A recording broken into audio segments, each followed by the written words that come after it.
Friends, ఈ వీడియోలో కనిపిస్తున్న ఈ వ్యక్తి రహదారిపై నడుస్తూ వెళ్లే సమయంలో రోడ్డు పక్కన నీళ్లు వృధాగా పారుతున్న దృశ్యం కనిపిస్తుంది. నీళ్లు ఎక్కడ పడతాయో గుర్తించి అక్కడే ఒక చిన్న చెట్టు కుండీ పెట్టేస్తాడు. నీరు వృధాగాకుండా ఒక ప్రాణం పెరగాలని. కొద్ది దూరం ముందుకు వెళ్లగానే ఒక పేద మహిళ తన కుమార్తె చదువు కోసం సహాయం అడుగుతున్నట్టుగా కనిపిస్తుంది. అది చూసి తన జేబులో ఉన్న వ్యాలెట్ తీసి చెక్ చేస్తాడు. తన దగ్గర చాలా తక్కువ మొత్తమే ఉన్నా రేపటి కోసం ఆలోచించకుండా తన దగ్గరున్న మొత్తాన్ని ఆ అమ్మాయికి దానం చేస్తాడు. అది చూసిన కొంతమంది అతని వెటకారంగా చూసినా తాను చేస్తున్న మంచి పని మీద మాత్రం అతనికి నమ్మకం ఉంటుంది.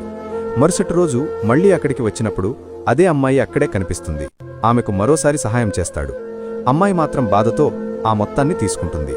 తన దగ్గర ఏమీ లేకపోయినా ప్రతి జీవికి సహాయం చేయాలని భావించే మంచితనమే అతని సంపద. అతను ధనికుడు కాదు, కానీ హృదయంలో సంపద ఉన్న మనిషి. ఆ మరుసటి రోజు అక్కడి నుంచి వెళ్లబోతున్నప్పుడు ఆ చిన్న అమ్మాయి కనిపించకపోవడంతో అతను ఆందోళనగా ఇలా అలా చూస్తాడు. ఇక్కడే అసలు ట్విస్ట్. ఆ చిన్న అమ్మాయి పక్కనే ఉన్న మహిళే ఆమె తల్లి. అతను ఇచ్చిన ఆ సహాయంతో ఆ అమ్మాయి స్కూల్లో జాయిన్ అయ్యింది. మనము చేసే చిన్న సహాయం కూడా ఒకరి జీవితంలో ఎంతో పెద్ద మార్పుకు పునాది అవుతోందో ఈ ఘటన చెబుతోంది. ఫ్రెండ్స్,